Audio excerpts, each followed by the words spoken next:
आज की खबर में आप सभी का स्वागत है। तो चलिए बढ़ते हैं देश दुनिया की बड़ी खबरों की ओर। बालाघाट में शादी समारोह से लौट रहे 4 लड़कियों के साथ गैंग रेप आरोपियों में एक नाबालिग भी शामिल है। मध्य प्रदेश के बालाघाट में 7 लोगों द्वारा 3 नाबालिग लड़कियों और एक महिला के साथ कथित तौर पर सामूहिक दुष्कर्म करने का मामला सामने आया है। यूपी के मेरठ में सरधना के मोहल्ला घोसियान निवासी पीरुद्दीन की पुत्री सना की शादी पाकिस्तान में हुई है। करीब 1 सप्ताह पहले सना अपने 2 बच्चों को लेकर भारत आई थी। सना को 45 दिन का वीजा मिला था, लेकिन इसी बीच पहलगाम में पर्यटकों पर आतंकी हमला हो गया। पाकिस्तान के नागरिकों को डिपोर्ट किए जाने का फरमान जारी होने के बाद मेरठ प्रशासन ने सना से संपर्क साधा और वीजा रद्द करते हुए पाकिस्तान लौटने के लिए कह दिया। चीन अगर भारत का ही पानी रोक दे तो क्या कर लेगा। सिंधु जल समझौते पर पाक को आई दोस्त की याद। पाकिस्तानी पत्रकार मुशाहिद हुसैन ने कहा कि यदि पाकिस्तान का पानी भारत रोकेगा तो चीन भी तो भारत का पानी रोक सकता है। सिंधु नदी और ब्रह्मपुत्र नदी का स्रोत तो तिब्बत से ही है, जो चीन के कब्जे में है। शर्म करो, आतंकियों ने गोलियां चलाई थी, तुमने तो शब्दों से तार तार कर दी देशवासियों की भावना।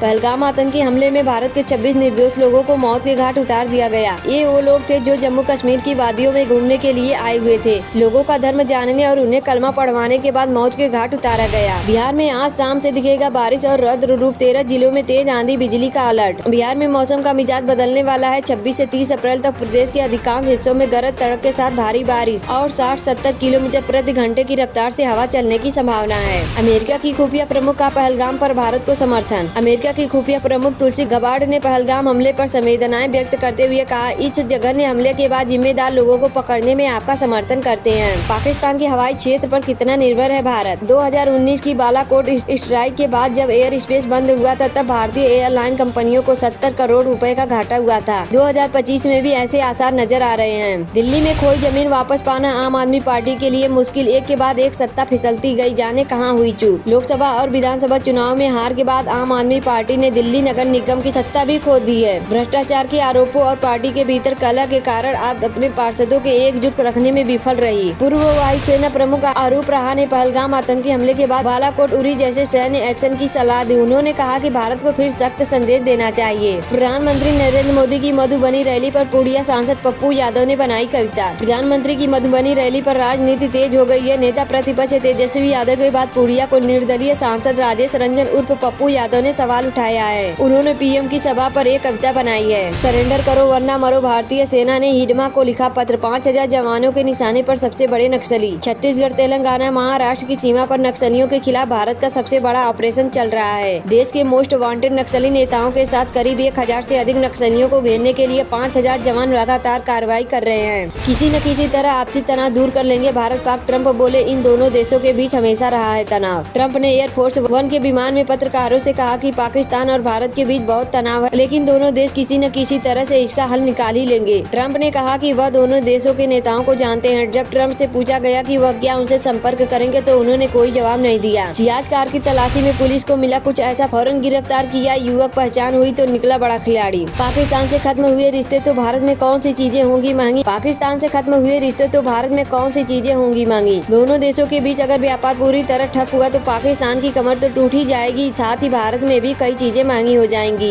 ऐसी हो सकती है भारत पाकिस्तान की जंग, जहां दुश्मन का निकलेगा दम और धरे रह जाएंगे उसके परमाणु बम। भारत की सैन्य सोच में लंबे समय से ऐसी रणनीतियों पर चर्चा होती रही है जो पाकिस्तान के परमाणु हथियारों के इस्तेमाल की हद तक न जाए। मतलब कि भारत ऐसे हमले करना चाहता है जो नुकसान तो करे लेकिन परमाणु युद्ध की स्थिति न पैदा हो। इसके लिए भारतीय सेना की कोल्ड स्टार्ट डॉक्ट्रिन उल्लेखनीय है, जिसमें तेज और समिति होने की बात की है। आतंकी आए तो लोग भाग क्यों नहीं पाए। पहलगाम में मारे गए शैलेश की पत्नी ने अब सब बताया। पहलगाम में मारे गए शैलेश कथलिया की पत्नी शीतल ने सुरक्षा चूक को लेकर सरकार पर भी सवाल उठाए हैं। वो अपने पति, 2 बच्चों और परिवार के दूसरे सदस्यों के साथ पहलगाम गई थी। शीतल ने ये भी बताया कि लोग किसी वजह से गोलियां चलने के दौरान मौके से भाग नहीं पाए। भारत पाकिस्तान दोनों मेरे करीब, लेकिन पहलगाम आतंकी हमले पर क्या बोले डोनाल्ड ट्रंप। सिंधु जल संधि निलंबित करने के फैसले के बीच सीएम उमर अब्दुल्ला का बड़ा बयान, कहा हम कभी भी सिंधु जल समझौता नहीं कर सकते। पहलगाम पर हुए आतंकी हमले के बाद भारत ने पाकिस्तान के साथ सिंधु जल संधि को निलंबित कर दिया है। भारत सरकार के इस फैसले के बाद जम्मू कश्मीर के मुख्यमंत्री उमर अब्दुल्ला का बड़ा बयान सामने आया है। सिंधु में या तो पानी बहेगा या तो खून। भारत की कार्रवाई के बाद भड़का बिलावल भुट्टो। पाकिस्तान पीपुल्स के अध्यक्ष और प्रधानमंत्री शहबाज शरीफ के सहयोगी बिलावल भुट्टो जरदारी ने सिंधु जल संधि विवाद पर भड़काऊ टिप्पणी करते हुए कहा कि नदी में खून बहेगा। जरदारी ने एक सार्वजनिक रैली में कहा कि मैं इस सिंधु नदी के साथ खड़ा हूं और भारत को संदेश देता हूं कि सिंधु नदी हमारी है, या तो हमारा पानी इस नदी में बहेगा या आपका खून। उत्तर प्रदेश में कितने पाकिस्तान पाकिस्तानी नागरिक मौजूद है, शुरू हुई वापसी भेजने की तैयारी। भारत सरकार ने पाकिस्तानी नागरिकों का वीजा रद्द कर दिया है और उन्हें वापस पाकिस्तान जाने को कहा है। पाकिस्तानियों के खिलाफ बड़ा एक्शन लेने जा रहा है भारत। गृह मंत्री अमित शाह ने सभी राज्यों के मुख्यमंत्रियों को दे दिया आदेश। केंद्रीय गृह मंत्री अमित शाह ने शुक्रवार को देश के सभी मुख्यमंत्रियों से बात की और उन्हें अपने अपने राज्यों में रह रहे पाकिस्तानी नागरिकों की पहचान करने का निर्देश दिया। भारत के एक्शन से पाकिस्तानी सेना में खौफ, प्राइवेट एयरक्राफ्ट से विदेश भागा आर्मी चीफ असीम मुनीर का परिवार।